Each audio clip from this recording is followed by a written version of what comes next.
Imagine life as it used to be for our distant ancestors. Here, in this wilderness, food is always scarce.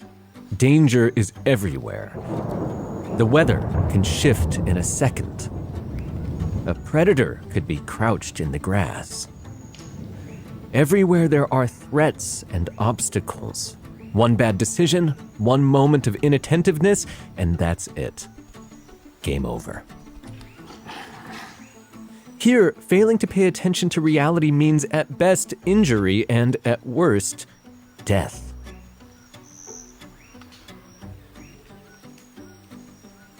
The brain evolved to keep us alive in this environment. It's a tool for navigating a perilous reality, the reality of hunting and gathering and avoiding the jaws of saber-toothed tigers. Fast forward to today. There's food on the table. We live in cities, sheltered from the elements. The saber-toothed tigers are long dead.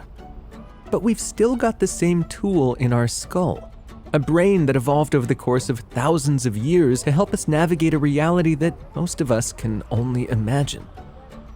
Today, unlike our ancestors, we can indulge in fantasies and daydreams. We can let our guard down, and our environment probably won't kill us.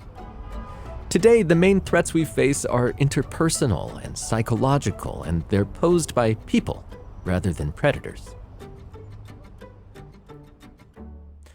Now, these dangers are subtler than the dangers of old.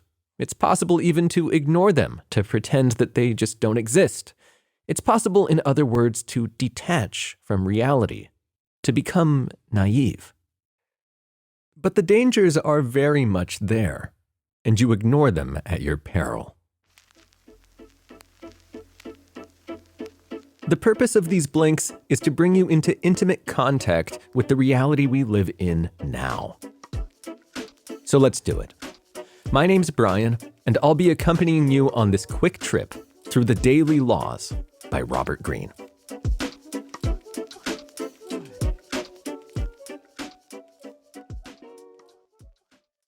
Before we begin, we publish new content every week, so be sure to subscribe to our channel and ring the bell to get notified about the latest extracts. Our videos can be a bit longer sometimes because we never compromise on the content of the book and video. Therefore, it's important to watch the video till the end. Let's get started. Number 1.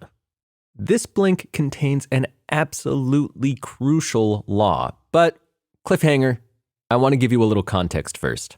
Why is it called the Daily Laws? Well, Robert Greene structured his material like a calendar.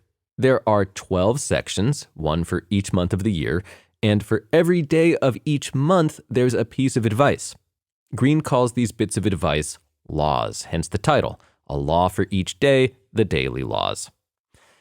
I'm going to cover each month, choosing what I think are the most important laws. And just heads up, the first 3 blinks aren't really about bringing you into closer contact with the interpersonal perils of reality today, but don't fret, we're going to get there. Okay, ready to start? Then let's begin at the beginning, January. And, sorry, one more thing. If you're listening to this and it's not January, that's no problem. Just think of this as the January of your journey, the beginning, the head of the trail. The first part of the journey is about mastery. And the first step on that journey is identifying your life task. That's what this blink is about. We won't get to mastery in this blink. Mastery is the theme of blink number 3. We'll get there soon.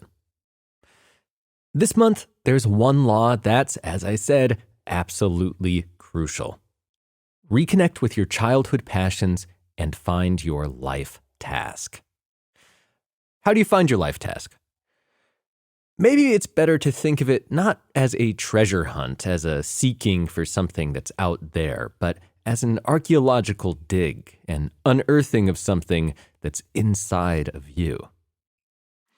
The story of Robert Greene's life task is the perfect example. As a child, Greene knew what he wanted to be. He loved words. He wanted to be a writer, maybe a novelist. Then came high school, college, graduation. He had to find a job. He had to make a living. He still loved words, he loved reading, loved writing, but being a novelist wasn't going to pay the bills. He became a journalist, which didn't last long. A few years later, an editor advised him to switch careers. His style was strange, said the editor. His ideas were esoteric. He wasn't writer material. Greene was devastated. But he realized that the editor was right. He still loved words, still loved writing, but he wasn't a journalist. He didn't know it at the time, but he was a different kind of writer. And thus began a long period of searching. He traveled Europe, from Greece to Barcelona, Paris to Dublin. He took whatever work presented itself: construction, English teaching, receptionist at a hotel. All this time, he read and he wrote. Then he returned to Los Angeles, his hometown. He worked more odd jobs, but he was always reading, always writing. By the time he was 36, he'd worked about 60 jobs since quitting journalism.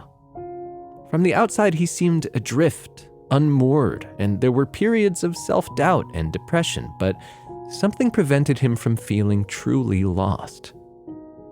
There was always a feeling that he was being guided by an inner force.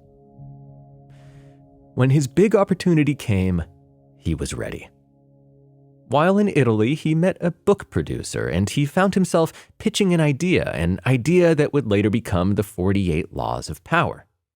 Suddenly, all that reading he'd done, all the ideas he'd absorbed, coalesced into a coherent, compelling pitch. The rest is history.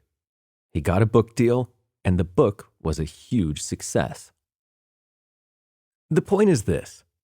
Greene knew, even when he was a little kid, some part of him knew what his life task was. It was to write. Though there were false starts, though there was lots of seemingly aimless wandering, he did eventually arrive at his life task. Had he not paid attention to that inner voice, had he ignored the impulse to write, his life task might have remained unrealized. So what's your life task? A good place to start is with your childhood. What were you obsessed with? What did you love doing? If you can't remember, ask someone who can, a parent or a grandparent or maybe a family friend. Even if you don't know what it is at this exact moment, your life task is there, waiting to be unearthed. Number 2, which corresponds to February. February is the month of apprenticeship. If February could only have one law, it might be this. There's no skipping the apprenticeship phase.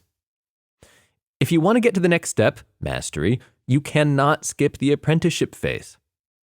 Think of anyone that you consider a master: Leonardo da Vinci, Bruce Lee, even Robert Greene. In each case, pretty much always, there was a long apprenticeship phase that preceded mastery. In Greene's case, and this should be pretty fresh in your mind, he did tons of reading and writing before he published his first book. Or, to take an example from slightly more distant history, consider Napoleon, who was famous for his seemingly preternatural military skill. A quick look at the map, or at the enemy's distant encampment, and boom, he'd suddenly know whether to fall back, or advance, or simply delay for the time being. His subordinates were in awe of him. Did their leader have mystical powers, or what? You know where this is going. Napoleon's skills weren't mystical. They were the product of a long and intense apprenticeship. At military academy, he had burned with ambition, and he found himself entrusted with serious responsibilities at a very young age. Through long years of arduous study and incessant practice, he honed his abilities bit by bit.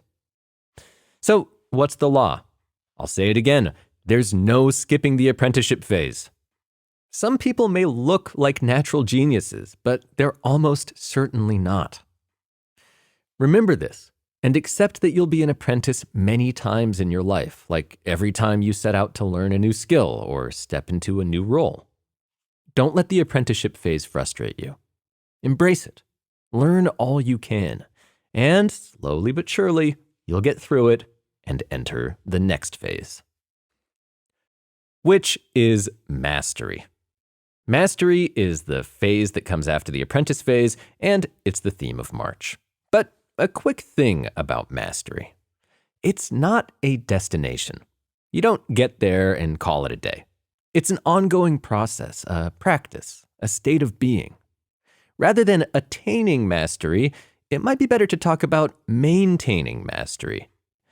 In some ways, mastery is just an extension of the apprenticeship phase, since even as a master, you need to remain committed to learning, to growing, to developing your skills.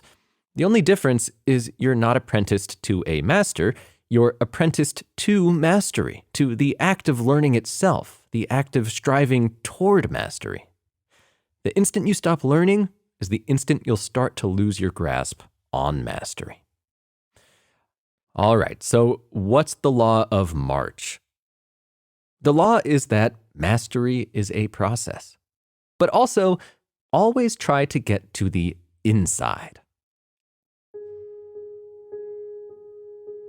What's this mean?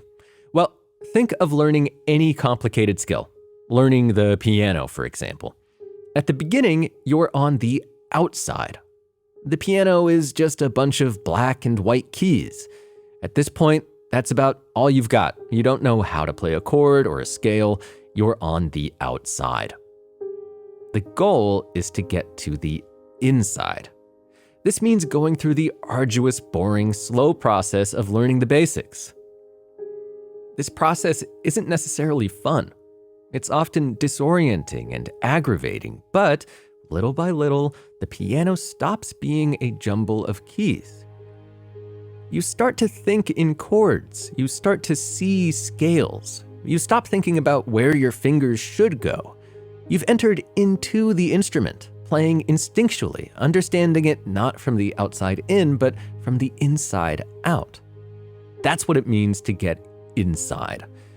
And that's also about as good a description of mastery as you're going to get. Whatever you're undertaking, be it a sport or a writing project or learning the piano, you have to get to the inside. Remember, though, that it's a process. You can get to the inside, but you can always go deeper. You can always learn more. A master is never content with where they are. Real masters are eternally pursuing mastery, always trying to get even more inside.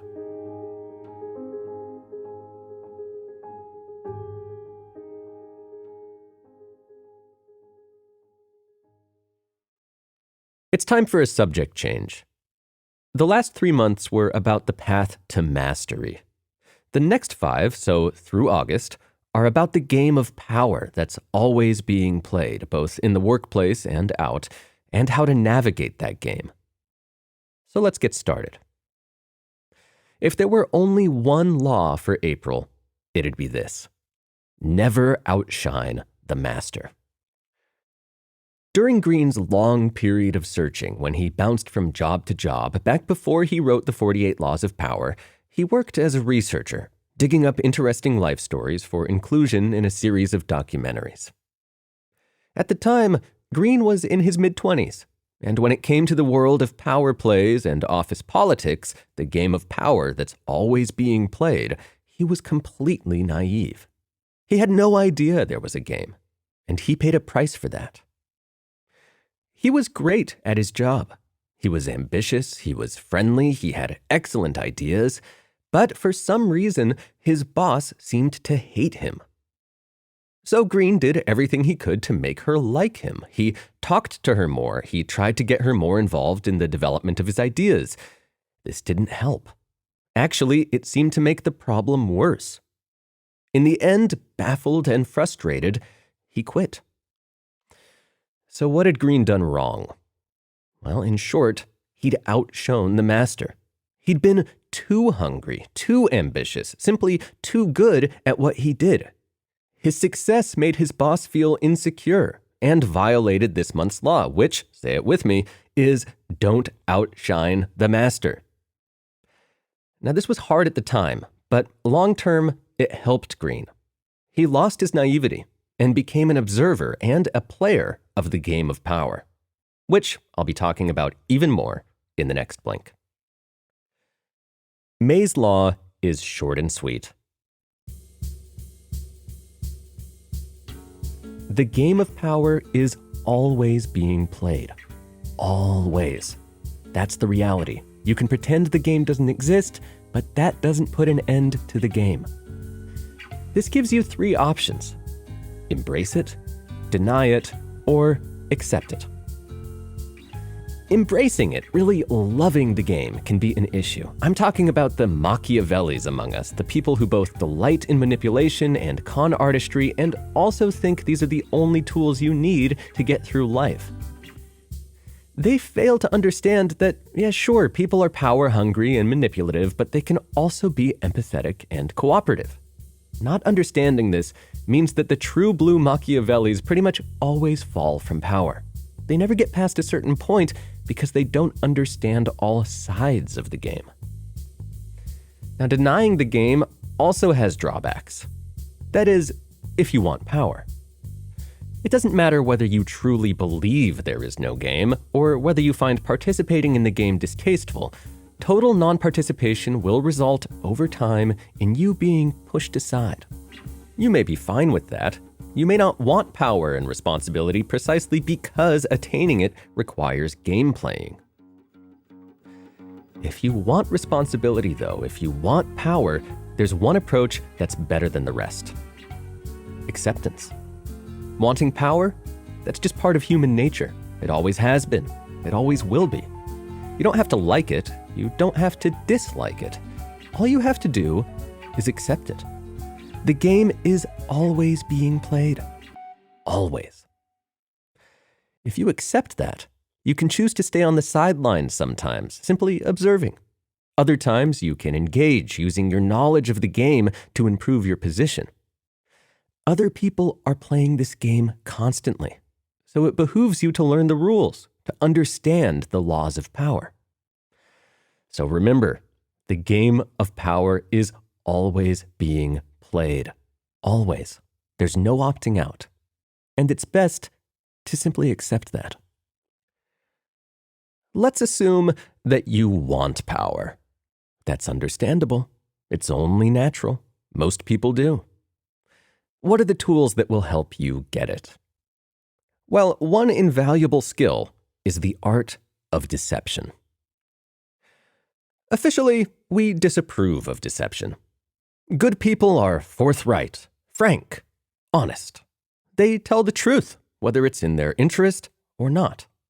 Lies and masquerades, on the other hand, are the preserve of cowards and con artists. At least, that's the official line. In reality, human interaction depends on deception, on bluffs, half-truths, and sometimes outright lies. If you want power, it's best to acknowledge this and use it to your advantage. You don't need to constantly deceive others, of course, but you also shouldn't deceive yourself. Deception is part of the game. So, which law have I chosen for June? Here it is. Never unintentionally disparage someone's intelligence. Intelligence and ego are inextricably linked. Just think about how hard it is to acknowledge that someone else is more intelligent than you are. Not to pay lip service to their intelligence, but to really acknowledge your intellectual inferiority and their intellectual superiority. We immediately start to come up with justifications, right? Like, sure, she may have a PhD, but she's not so bright when it comes to day-to-day life. Or, well, he had an expensive education, and if I'd had those opportunities, you get the idea. Intelligence is central to the way people see themselves, so it's never a good idea to make someone feel unintelligent. They'll resent you, and they'll still think they're smarter. So it's far better to deceive them. Even if you know that you're smarter than someone, you should make them feel that their intellect is superior to yours. This will soften them up, make them lower their guard, which will create an environment where it'll be easier to get what you're after. Power. The laws in July and August are similar. July is all about seduction. August is all about persuasion. Both of these skills are central to the game of power. Power comes in many forms, but some are harder to detect than others. We're so used to imagining power as brute force that we forget it's often a subtler phenomenon.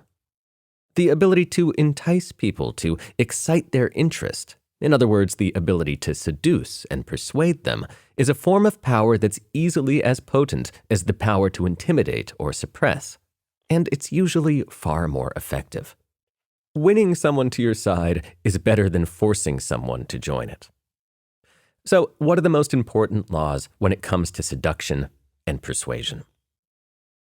For seduction, an invaluable tactic is delaying satisfaction. Now, here we can learn from the figure of the coquette. A coquette is a flirt, a woman who can wrap men around her finger by enticing them and holding them at bay at the same time. She seems to hold out satisfaction in the form of sex, attention, or love, only to dash her suitor's hopes by changing her capricious mind once again. She knows all too well that attraction grows when it's unsatisfied, and that holding herself aloof is often the best way to woo. When it comes to persuasion, let's return to that giant of history, Napoleon. Just as a coquette keeps her suitors on the edge of their seats, promising satisfaction yet never quite giving it, Napoleon, history's greatest manager of men, kept his subordinates in constant suspense. Here's how. He knew precisely how to use reward and punishment to influence behavior. He rarely rebuked people, but that made his rebukes all the more effective. Their rarity gave them extra force. He also rarely gave praise or promotions, and when he did, it was only ever merit-based. Again, the rarity of the praise increased its value tenfold. The effect this approach had was this.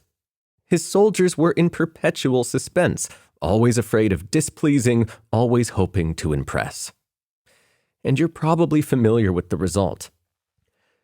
Napoleon commanded millions of young men, none of them particularly disciplined or soldierly when they first came into contact with him, and transformed them into an army of exceeding power and effectiveness.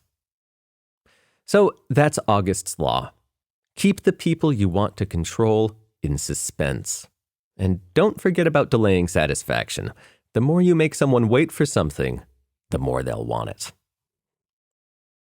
So again, the laws for September, October, and November are similar, so I've bunched them all into one blink. Life can sometimes feel like a battlefield. We're beset on all sides by struggles and difficulties, by trials and tribulations. Sometimes just getting by can seem to require more strength than we possess. That's why it's important to be able to elevate yourself above the petty struggles of each day, to adopt a higher and wider perspective, a point of vantage from which life's daily battles seem smaller and more manageable. Taking this perspective means thinking strategically, with a view to our long-term goals and our deepest convictions. When we fail to elevate our thoughts in this way, we get stuck in tactical hell. Those are Greene's words, tactical hell, bogged down in trifles and reacting unthinkingly to every stressor life throws in our way. Bickering couples often find themselves in tactical hell. They get so wrapped up in winning each battle and proving themselves right that they forget the long-term damage they're doing to their relationship. Instead of elevating their perspective, they get stuck in the bitter here and now. The only way out is to take a step back and gain some detachment. Ask yourself, do I need to be enmeshed in this battle? Or is there another higher perspective I can take? And that's September's law. Take an elevated view of life. Now, October's law is pretty similar. It encourages us to get in touch with our negative emotions like fear or anger, and then to analyze them rather than dwelling on them. In short, to take an elevated view of your feelings. One way to do that is simply to take a step back, which is November's law. When you feel yourself being drawn into an emotional whirlpool, allowing yourself to become embroiled in some sudden, upsetting passion, pause for a minute. Wait before responding to that text. Go ahead and write the email, but wait a bit before sending it. Refraining from action gets easier the more you do it. Think of it like a muscle you're strengthening. By avoiding the pull of petty yet draining situations, you save your time for the things that really matter.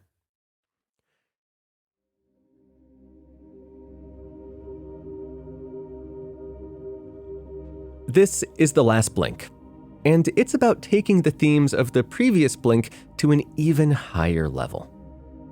What are the things that really matter in life? What is it you should spend your precious time doing? If not squabbling, if not battling, what are you to do in the spare moments that life affords you? Well, you could start by appreciating life more, by intensifying your sense of awe at the grandeur of the universe and reflecting on your good fortune for existing within it. Far too often, we allow our minds to circle the same pedestrian, uninspiring topics day after day, thinking about our bills and our chores and our reputations. But what if you made a conscious effort to dwell on grander things instead? On the limitlessness of time and space, on the eons of evolution that went into creating us, on the awesome power and complexity of the human mind. Robert Greene has a name for this grandeur. He calls it the cosmic sublime, the magnificence of the universe, in other words. How much richer life seems when we attune ourselves to this beauty instead of the fanfare of the media and its cycle of celebrities. A great role model here is the writer Virginia Woolf. When she was 23, she returned for the first time in years to her family's cottage by the sea. In the intervening time, her mother, father, and closest stepsister had died. The empty house and nearby the relentless sound of waves on the shore brought home to Woolf the inescapable passage of time. Listening to the waves, Woolf was overcome by a sense of the infinite, of the antiquity and the perpetuity of the sea. Over the next 3 decades, Woolf would return again and again to the same spot, and eventually capture her experience of the cosmic sublime in a novel, To the Lighthouse, a difficult but breathtakingly beautiful book. So that's December's law. Get in touch with the cosmic sublime. These blinks were, for the most part, about the game of power and how best to play that game, but remember, it's crucial to rest, to take a step back, to remember that the game, though it's always being played, is just a human invention. If you get in touch with the cosmic sublime, best case scenario, it results in a breakthrough, a creative work like Woolf's novel. At the very least, it'll leave you refreshed for the next round.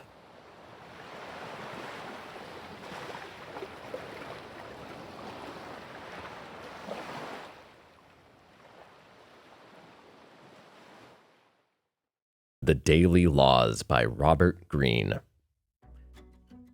The first 3 laws are about working your way toward mastery. You gotta find your life task, you can't skip the apprenticeship phase, and then remember, mastery is a process.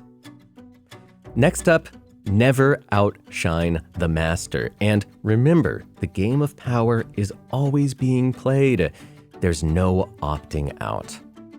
An extremely powerful tool in that game is deception. And remember, you don't have to be deceiving other people all the time, but also don't deceive yourself into thinking that others aren't trying to deceive you.